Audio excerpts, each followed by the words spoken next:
Adescato in chat, sequestrato, legato, rapinato, terrore per un impiegato cinquantenne, arrestati dai carabinieri di Castelfranco Veneto 2 ragazzi di 18 e 20 anni e un minorenne di appena 15. Parla Stefano Pellegrini, il 58enne indagato per l'aggressione con l'acido della sua ex moglie a Sant'Elena nel Padovano. L'uomo ai nostri microfoni respinge le accuse. Verona finisce nel sangue, la lite all'esterno di un bar tra 2 donne, spunta un coltello e una delle 2 rivali rimane ferita, è ricoverata all'ospedale di Borgo Trento in gravi condizioni. Nessuna cerimonia ufficiale oggi a Vo, a 3 anni dall'inizio della pandemia. Il sindaco: vogliamo andare avanti, abbiamo imparato molto, dice Zaia, intervistato dal direttore Baccialli. Ex ACC Sest anticiperà l'ultima tranche di assunzioni previste per il 2024. La decisione è stata comunicata ieri al tavolo regionale. Domani primo confronto sul caso Safilo. Controlli della Guardia di Finanza per le attività di carnevale a Venezia, dalle feste esclusive nei palazzi nobiliari a bar, ristoranti, taxi, 30 lavoratori in nero. Alberghi pieni e oltre 60.000 persone anche per oggi, martedì grasso. Il carnevale di Venezia chiude con il pieno di presenze. Grande festa anche a Treviso, trasmessa in diretta su Antenna 3. Bentrovati, buonasera telespettatrici, telespettatori di Antenna 3. Tanti fatti di cui dobbiamo darvi conto anche per questa edizione regionale dei nostri telegiornali. Prima però il sondaggio di Ring, la trasmissione di Ferdinando Avarino che torna anche questa sera a partire dalle 21:15. Stop auto diesel e benzina dal 2035, giusto? Se sì il numero in verde 0422162691, se no il numero in rosso 0422162690. Sullo sfondo la decisione dei giorni scorsi dell'Europarlamento che sta scatenando una vera e propria tempesta a livello comunitario. L'esito del sondaggio quindi questa sera a Ring con Ferdinando Avarino. Dicevamo i fatti, la cronaca nel Trevigiano, dove un uomo di 50 anni ha vissuto veri e propri attimi di terrore, adescato in chat, sequestrato, legato e rapinato. Ci sono 3 arresti, tra questi anche un minorenne di appena 15 anni.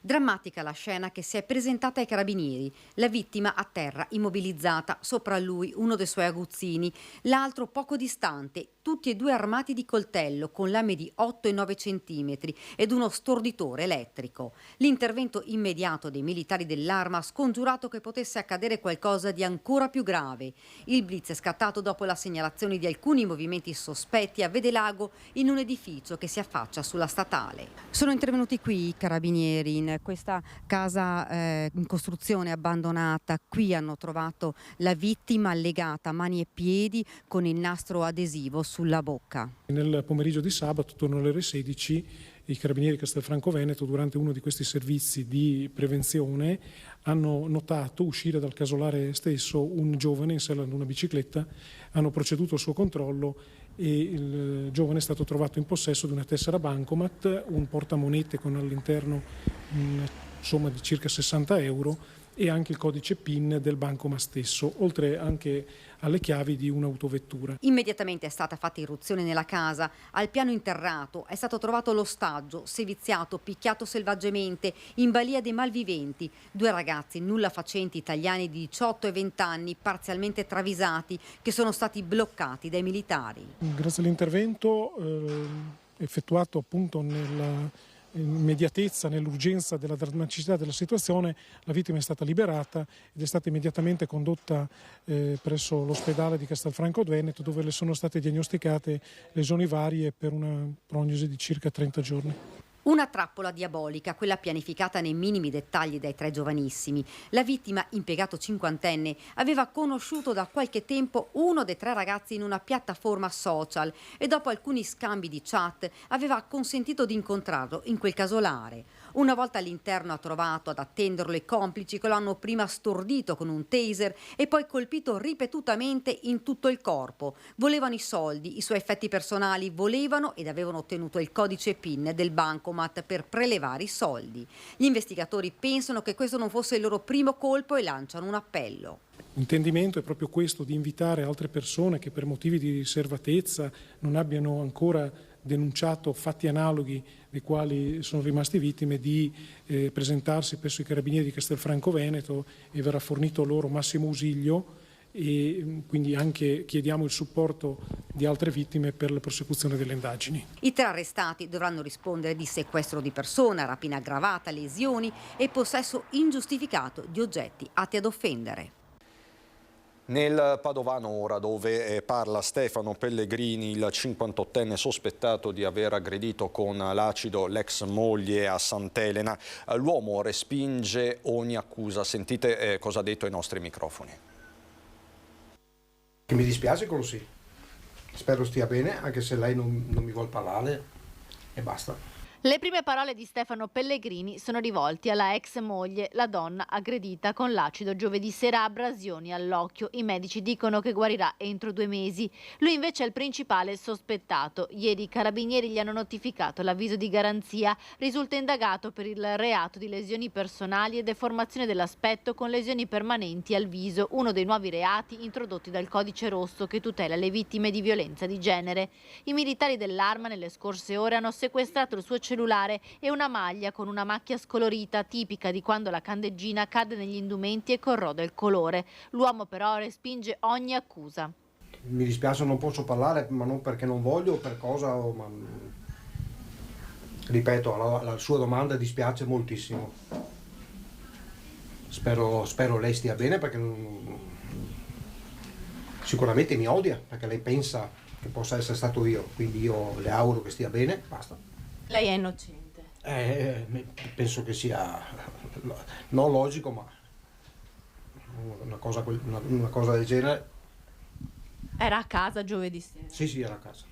L'anziana madre ha confermato il suo alibi. I 2 avrebbero guardato la televisione fino a tardi. I carabinieri però stanno eseguendo i tamponi sugli indumenti della 52enne aggredita e sull'auto dell'uomo per capire che sostanza sia stata usata e se ci siano eventuali tracce nella vettura del 58enne. L'ex moglie ieri è rimasta tutto il giorno in caserma dai carabinieri a Solesino per ricostruire quanto è accaduto. Ai militari ha raccontato che l'aggressore non solo le avrebbe cercato di lanciare l'acido, ma voleva anche farglielo bere. Il primo ad accusare, Stefano Pellegrini, ex compagno della donna ferita con l'acido, è il figlio 19enne della coppia, che ora non vuole più parlare con il padre. Vuole dire qualcosa a suo figlio?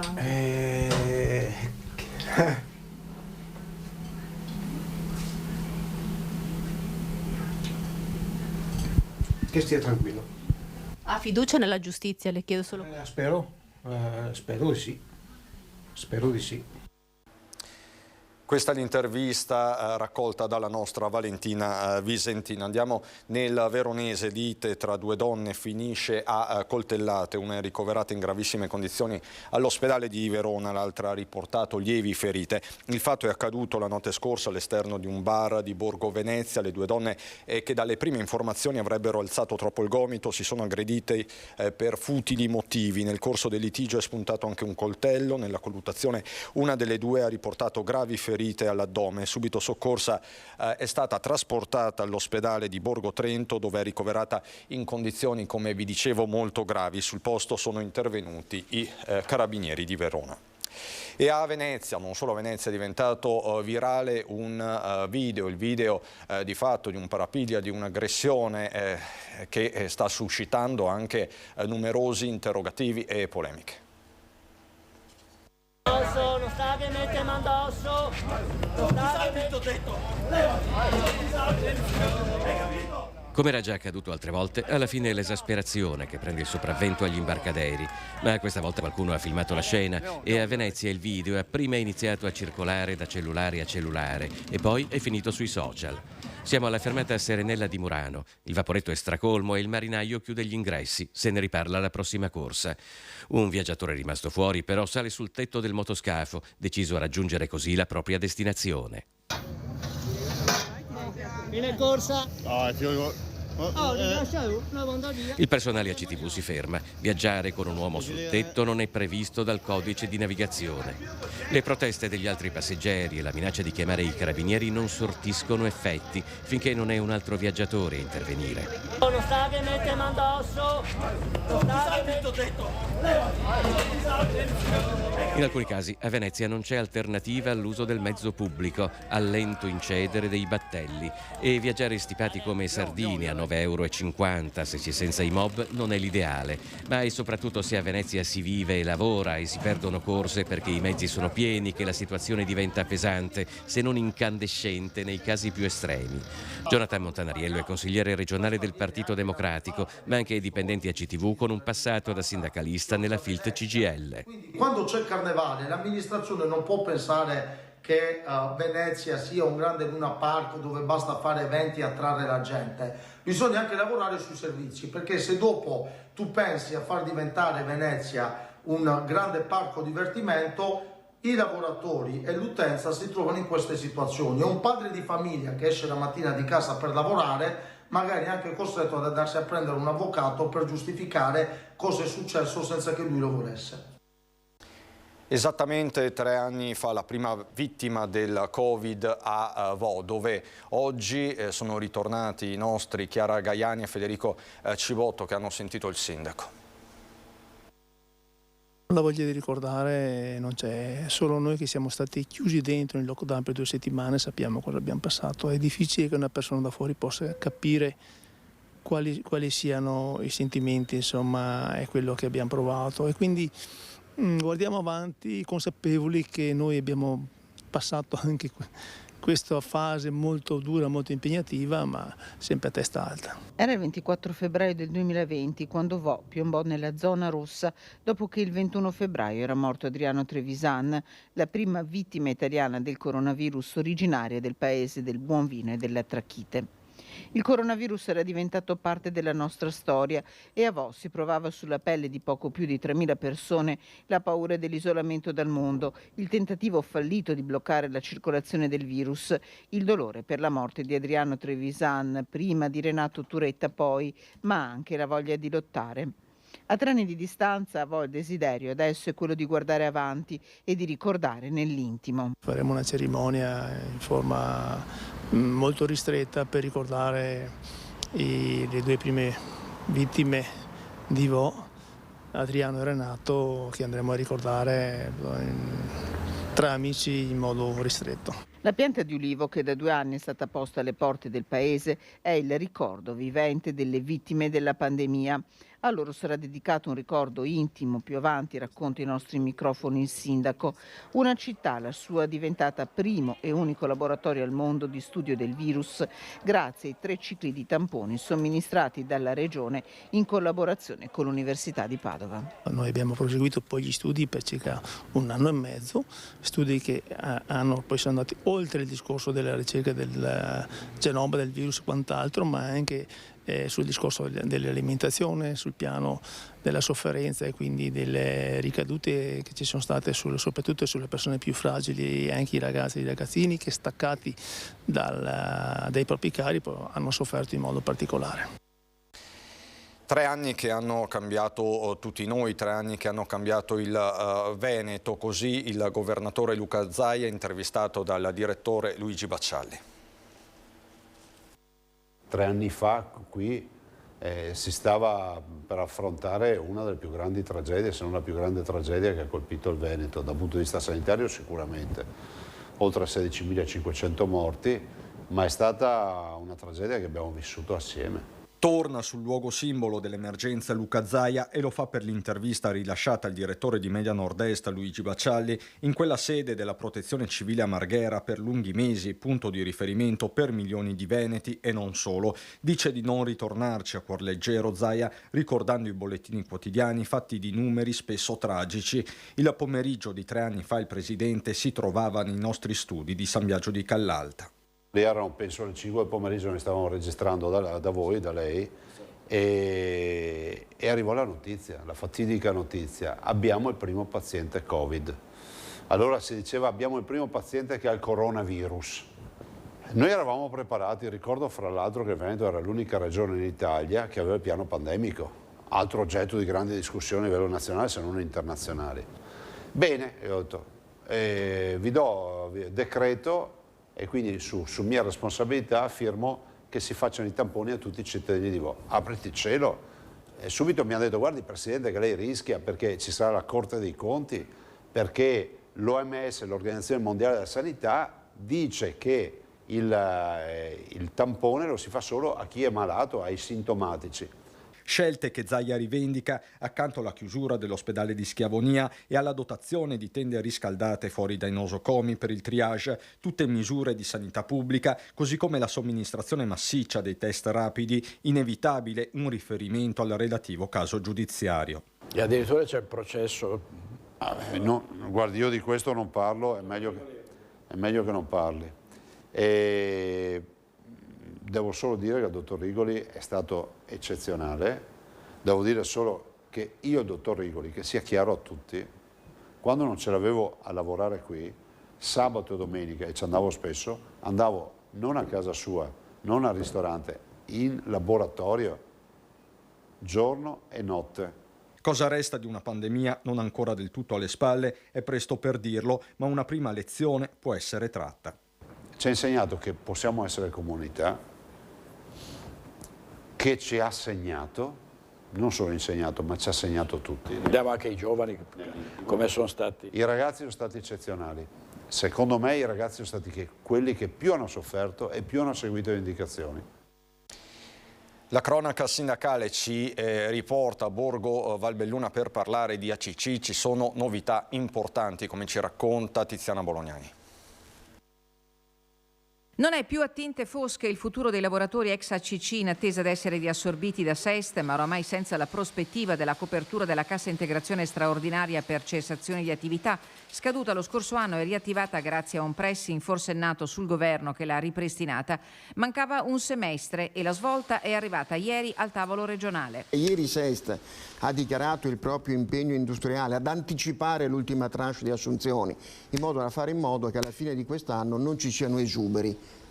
L'accordo con l'Uve SEST prevedeva l'assunzione scaglionata nell'arco di 2 anni e mezzo di 150 dei 250 lavoratori ex ACC, in mezzo la certezza che gli ammortizzatori sociali non sarebbero stati in grado di accompagnare il programma di assorbimento di SEST, che si sarebbe dovuto concludere entro luglio 2024. In questi mesi forte è stata la preoccupazione delle parti sindacali, in testa a FIOM CGIL, che pur non firmataria dell'accordo ha richiesto a gran voce la convocazione del tavolo in sede regionale e ministeriale per trovare una soluzione immediata. L'operazione si realizza con la continuità industriale, con la continuità occupazionale e senza traumi sociali, perché non ci saranno esuberi. È una bellissima notizia, ieri la Regione ha potuto confermarla. Domani frattanto all'unità di crisi regionale, primo concreto confronto azienda-parti sindacali sulla vicenda Safilo. L'imperativo del territorio è salvare marchio e stabilimento, uno dei primi realizzati nell'area industriale di Longarone con i fondi del Vajont. Per Maurizio Castro la rinuncia allo stabilimento di Longarone da parte di Safilo sembrerebbe la dissipazione di un patrimonio strategico. È una scelta certamente eccentrica. Al posto di un concorrente di Safilo approfitterei di questa distrazione e investirei potentemente là dove è il centro di tutte le competenze distintive. Credo che qualche competitor internazionale approfitti del vuoto lasciato aperto da Safilo per riempirlo con la forza e la qualità delle competenze di Longarone. Dei carnevali veneti parliamo subito dopo la pubblicità. A fra poco.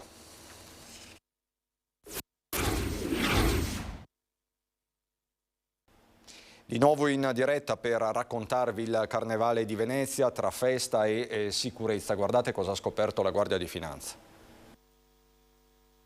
La Guardia di Finanza è entrata in azione in questi ultimi giorni di Carnevale controllando decine di strutture ricettive e molte famose ed esclusive feste in maschera ospitate nei principali palazzi nobiliari di Venezia.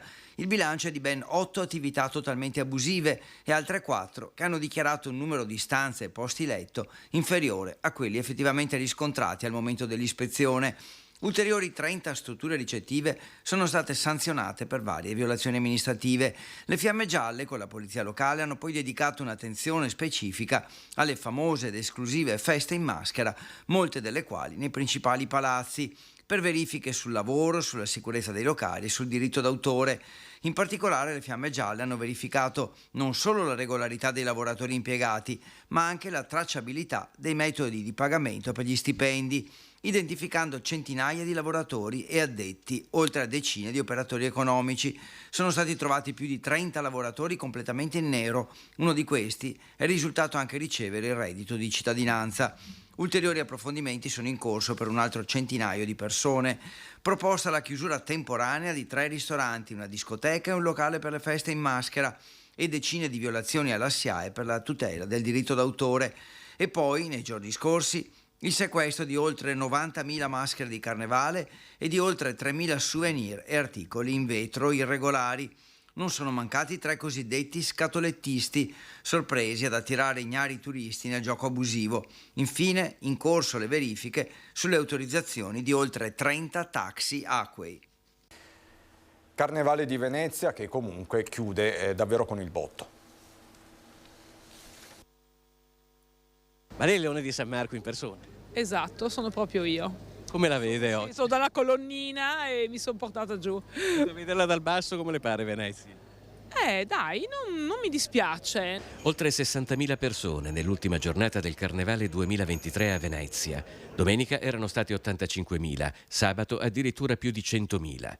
È un bilancio che sostanzialmente soddisfa tutti, quello del pieno ritorno ad un carnevale in presenza e diffuso su tutto il territorio comunale dopo le limitazioni del Covid degli anni passati. Una leggera nebbia avvolge oggi Venezia nell'ultima giornata di Carnevale. È martedì grasso, l'ultima occasione per poter passeggiare in quel palcoscenico naturale bellissimo che è Venezia in maschera. Venezia è stupenda e anche il suo carnevale è unico al mondo, per cui non potevamo perdercelo. Come ci si sente a girare vestiti in maschera? È una cosa unica. Ci si sente con un certo fascino addosso, si appartiene alla città di Venezia proprio. I costumi li avete preparati voi? Sì. Quanto ci avete messo? 3-4 mesi all'incirca. Io ho grande passione. Sì. Man mano che le maschere si fanno più complesse, diventano però anche di più difficile interpretazione. Mio marito produce stampe, la risposta di questa signora olandese a passeggio con una caravella sul cappello. Da cosa siete vestiti? Da maghi. Ognuno dice quella sua. Letteralmente assediata dai turisti, una coppia che oltre a sfoggiare un costume molto elaborato viaggia con un'elegante carrozzina occupata da più di una mezza dozzina di cagnolini. Da cosa siete vestiti? Da maschera, vedi, da volto. Ci sono 2 volti in noi, giusto? Sicuramente più riconoscibili dalle solide basi storiche i componenti di questo gruppo di Barcellona, comprendente Napoleone Bonaparte, Luigi XIV ed Enrico VIII. E io sono la nonna di Lucrezia Borgia. Ah, la nonna non è Lucrezia Borgia? No, la nonna. Ma perché sua nipote si comporta così? Ah, è così, è una ragazza difficile, è diventata così, guarda. Bisogna aver pazienza. Abbiamo pazienza, tanta pazienza. Dopo ritorna a Parigi o a Santa Elena? Primo a Parigi, Santa Elena vediamo se finalmente andiamo ultimi giorni, in vacanze. Ed è stato un successo anche il Carnevale di Treviso che Antenna 3 vi ha trasmesso in diretta per tutto il pomeriggio, tante le immagini, tanti i carri, ma ovviamente ne parleremo a lungo nel corso dell'edizione trevigiana a partire dalle 19:30. Mi sono aggiornamenti dal Veneto, è tutto, vi lascio il meteo, buona serata.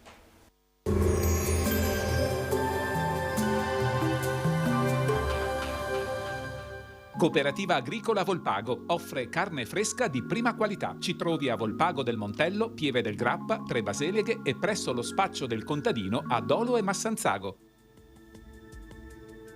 Benvenuti al meteo. Tempo ancora stabile, anche se il lungo dominio dell'anticiclone potrebbe terminare giovedì con l'arrivo della pioggia. Il dettaglio intanto di mercoledì 22 febbraio.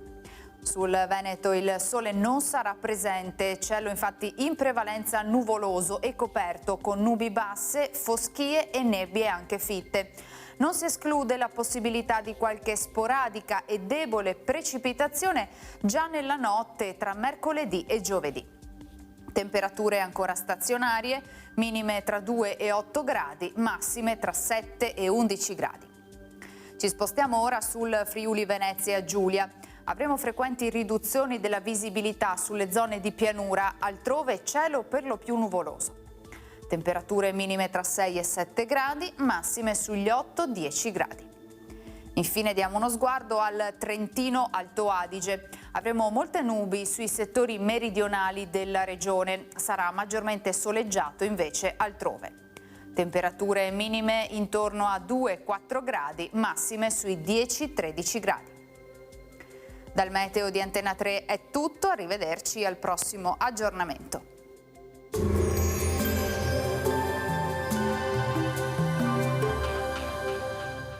Cooperativa Agricola Volpago offre carne fresca di prima qualità. Ci trovi a Volpago del Montello, Pieve del Grappa, Tre Baseleghe e presso lo spaccio del contadino a Dolo e Massanzago.